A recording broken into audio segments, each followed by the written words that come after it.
গল্পটা এরকম, তা হচ্ছে আগামীর বাংলাদেশের যারা নেতৃত্ব দিবেন তাদের গল্প।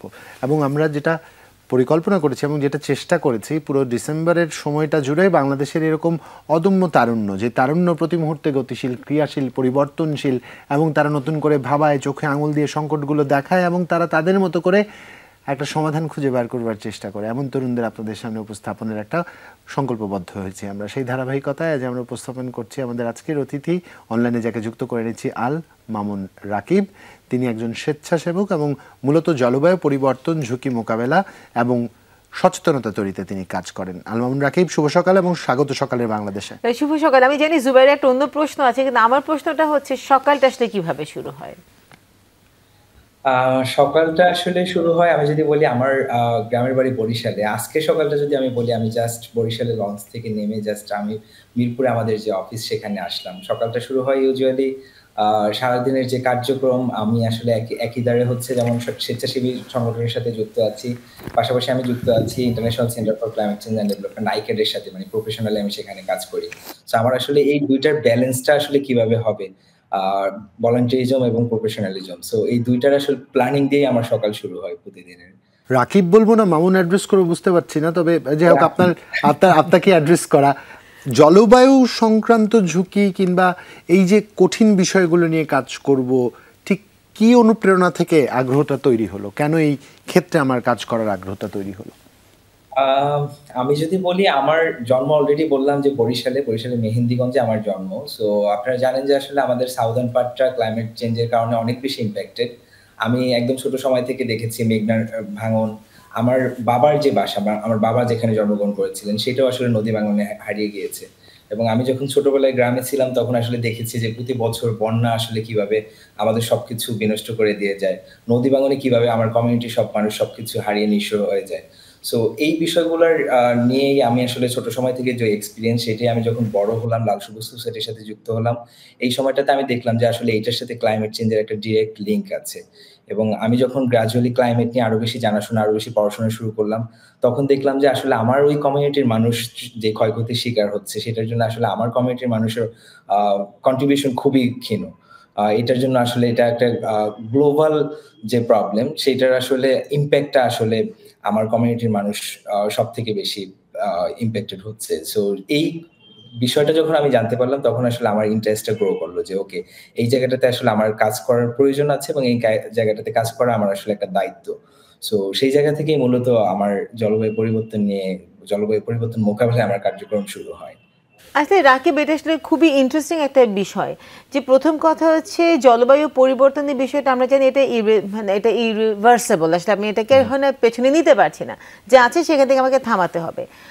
আমরা স্লো করা যেতে পারে, কিন্তু আসলে বিষয়টা হচ্ছে আমরা যারা আছি বাংলাদেশে বা আমরা যারা দক্ষিণাঞ্চলে যারা আছি, তারা আসলে জলবায়ু পরিবর্তনের বেটাতে ক্ষতির কারণ কিন্তু আমরা নয়, কিন্তু আমরা ভুক্তভোগী। কিন্তু যারা আছেন তারা আসলে আমাদের থেকে অনেক দূরে, তাদের সাথে আসলে যোগাযোগটা করা, এইটা আসলে আমরা কিভাবে করেছি, মানে যারা আসলে এটাতে ইম্প্যাক্ট ক্রিয়েট করছে, যাদের কারণে জলবায়ু পরিবর্তনের শিকার এবং এইটার হুমকি শিকার আমরা হচ্ছি, তাদের সাথে যোগাযোগ স্থাপন করাটা বা তাদের কাছে তথ্যটা পৌঁছে দেওয়াটা কিভাবে আসলে। ছোট্ট করে খালি রুনিয়ার কথার সাথে জুড়ে দিতে চাই রাকিব, আমি জানি এবার আপনার কপ সম্মেলনে অংশগ্রহণের সুযোগ হয়েছে, সেখানে বৈশ্বিক যে দাতা সংস্থা কিংবা যারা এরকম উন্নত বিশ্বের প্রতিনিধি, যারা আসলে কার্বন নিঃসরণের জন্য মূলত দায়ী এবং জলবায়ুর বিপর্যয়ের জন্য দায়ী, তাদেরকে অ্যাড্রেস করা গেছে কিনা, তাদেরকে আমাদের সংকটটা বোঝানো গেছে কিনা?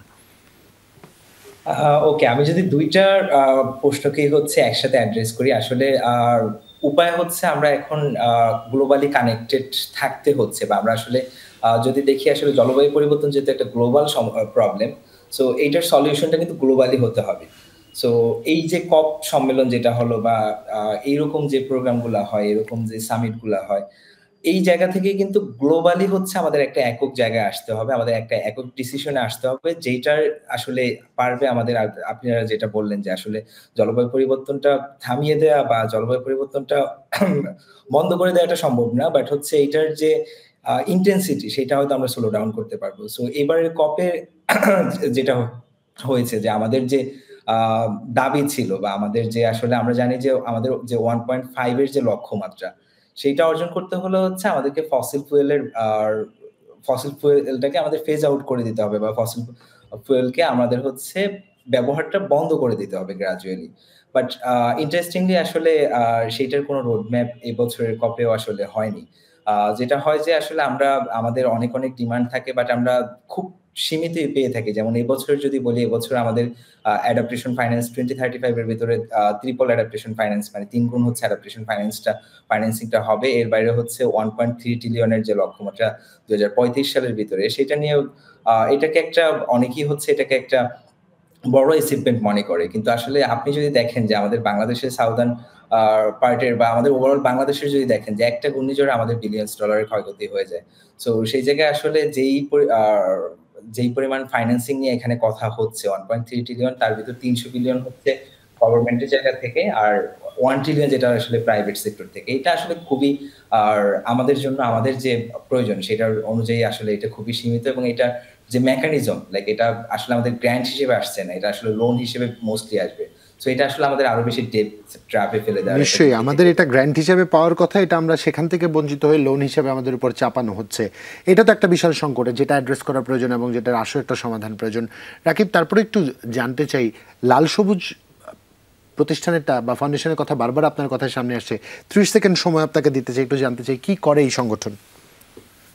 লাল সবুজ সোসাইটি মূলত যদি আমি বলি ইয়ুথদেরকে একটা পজিটিভ ইতিবাচক পরিবর্তনের সাথে যুক্ত করার লক্ষ্যমাত্রা নিয়ে আসলে আমাদের কার্যক্রম শুরু হয়। সারা দেশে ৩২টি জেলায় আমাদের ইয়াং পিপলদের নিয়ে টিম আছে এবং ২৫০০ বেশি ইয়ুথ আমাদের সাথে এই মুহূর্তে যুক্ত আছে। আমাদের যে কাজগুলো শুধু ক্লাইমেট সেন্ট্রিক না, আমরা climate, mental health, women empowerment, ইয়ুথদেরকে জার্নালিজমের সাথে যুক্ত করা, এই বিষয়গুলো নিয়ে মূলত আমাদের কাজ হয়। ক্লাইমেট সেক্টরে যেটা হয় যে আমরা ক্লাইমেটে অ্যাডাপ্টেশন, আমরা জানি যে যেহেতু বাংলাদেশ আসলে মিটিগেশন আমাদের করার খুব বেশি কিছু নেই। সো ক্লাইমেট অ্যাডাপ্টেশনে আমাদের কিছু উদ্যোগ আছে। আমরা শরণখোলাতে, বাগেরহাটের শরণখোলাতে আমরা সুপেয় পানির ব্যবস্থা করেছি কোস্টাল কমিউনিটির মানুষের জন্য। আমরা বরিশালে ফ্লোটিং এগ্রিকালচার নিয়ে আমাদের কিছু কাজ আছে। পাশাপাশি আমরা হচ্ছে ইয়ুথদেরকে আসলে ক্লাইমেট এডুকেশনটা আমাদের ইয়ুথদের আসলে ক্লাইমেট এডুকেশনটা অনেক বেশি ইম্পর্টেন্ট। সো এই ক্লাইমেট এডুকেশন, ক্লাইমেট অ্যাওয়ারনেস এই জায়গাগুলোতেও আমরা লাল সবুজ সোসাইটি আসলে কাজ করি।